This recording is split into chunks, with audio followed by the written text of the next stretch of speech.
ঝর্ণা এবং খেলনা গাড়ি অর্থাৎ টয় ট্রেন, তার সাথে হচ্ছে চা বাগানের সৌন্দর্য, এই নিয়ে হচ্ছে পাহাড়। পুরোটা দেখতে হলে অবশ্যই আপনারা সাথে থাকবেন, নিশ্চিতভাবে ভালো লাগবে, যেটা হয়তো কখনো সেরকম যাই হোক। যেটা সবচেয়ে বড় ব্যাপার হচ্ছে দার্জিলিং মানেই হচ্ছে টয় ট্রেন, যে ঐতিহ্যবাহী ওয়ার্ল্ড হেরিটেজ টয় ট্রেন চলছে, সেটা না দেখালে নয়।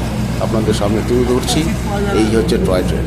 তারপরে ধীরে ধীরে এগিয়ে চলেছে পাহাড়ের আঁকাবাঁকা পথে সেই সুন্দর পাহাড়ের বিখ্যাত টয় ট্রেন, এবং সেটা নিশ্চিতভাবে বিদেশি পর্যটকদের কাছে খুবই আকর্ষণীয়। এই হচ্ছে পাগলা ঝরা, যদি ভিডিওটা একটু আগে ছিল।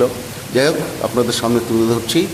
দেখুন কীভাবে পাগলা ঝরায় সেই ঝর্ণার জল ঝরিয়ে পড়ছে, অসাধারণ দেখতে। এবং তার সাথে যে উত্তরের তিন সম্পদ টি টিম্বার ট্যুরিজম, এই চা বাগান হচ্ছে তার একটা অন্যতম অসাধারণ দেখতে ভিউ। উঁচু নিচুর মাঝেই রাস্তা এবং তার সাথে চা বাগানের সৌন্দর্য, কি অপূর্ব দৃশ্য। এই দৃশ্যগুলো না দেখলে পরে কখনোই অনুভব করা যাবে না। যারা ঘুরতে ভালোবাসেন না এরকম খুব কমজনই আছে। বিশেষ করে এই রকম জায়গায় যদি আসেন তাহলে তো কিন্তু আপনাদের অবাক হয়ে যাবেন যে কত সৌন্দর্য। যাই হোক, আমরা চলেছি বাগমারা ফরেস্টের দিকে, এবং বাগমারা ফরেস্ট বিশেষ করে চা বাগানের সৌন্দর্য অপূর্ব। আমরা আমাদের এই সুন্দর রাস্তা, যে রাস্তার দুধারে যে অতীব সুন্দর একটা প্রাকৃতিক সৌন্দর্য, সেটা তুলে ধরছি। যাই হোক, দেখবেন অবশ্যই। দেখার পরে যে আনন্দ অনুভূতি হবে সেটা নিশ্চিতভাবে লাইক কমেন্টের মাধ্যমে জানানোর চেষ্টা করবেন। এবং এই কারণেই এইভাবে যত ভিডিও আপনারা উৎসাহিত করার জন্য করবেন, তাহলে নিশ্চিতভাবে আরও আমি দেখানোর সুযোগ পাবো। দেখুন চা বাগানের কী অসাধারণ, এই একে বেঁকে যে চলেছে, তার সাথে উঁচু নিচু ঢেউ দেখার একেবারে চমৎকার একটা নৈসর্গিক দৃশ্য। সত্যি এই দার্জিলিংয়ের সৌন্দর্য অতি মনোরম।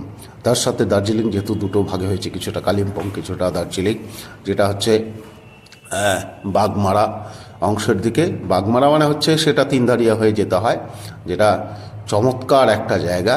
আমরা কয়েকজন মিলে গেছিলাম, সেই দৃশ্যটাই আপনাদের তুলে ধরছি। ভীষণ সুন্দর সত্যি। চা বাগানের মাঝখানে এই পাহাড়ের গায়ে যে এত সৌন্দর্য, না দেখলে কিন্তু সত্যি অবাক হওয়া যায়। আমারও ভালো লেগেছে, নিশ্চিতভাবে আপনাদের ভালো লাগবে। এবং যদি ঘুরতে আসতে চান, তাহলে ঘুরতে আসতে গেলে আপনাদের যেভাবে আসতে হবে শিলিগুড়ি থেকে রংটং হয়ে তিনধারের পরে ডান দিকে গিয়ে এগিয়ে যাবে বাগমারা। এবং সেখানকার যে প্রকৃতির সৌন্দর্য, সেটা কিন্তু যেমন আকাশে যেমন মেঘ খেলছে, মেঘ সুন্দরভাবে, এই যে দেখুন কি সুন্দরভাবে বড় বড় পাথরের টিলা, তার সাথে চা বাগানের সৌন্দর্য, আকাশে মেঘ, কি অপূর্ব মেলবন্ধন। এবং এই সমস্ত এলাকায় যত ঘুরবেন ততই মনে হবে যে এখানেই থেকে যায়, এবং এর যে সৌন্দর্য সেটা উপভোগ করি। সত্যি অবর্ণনীয় সৌন্দর্য, এটা না দেখলে নিশ্চিতভাবে আপনাদের সেই অনুভূতি হবে না। যাই হোক, আমি আপনাদের সামনে তুলে ধরার চেষ্টা করছি।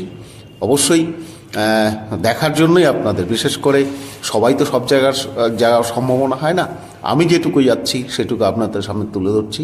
এটা একটা চড়াই রাস্তা, এই চড়াই রাস্তার পাশে কিছু আপেল গাছও ছিল, সেটা সব গাছগুলো দেখানো সম্ভব হয়নি।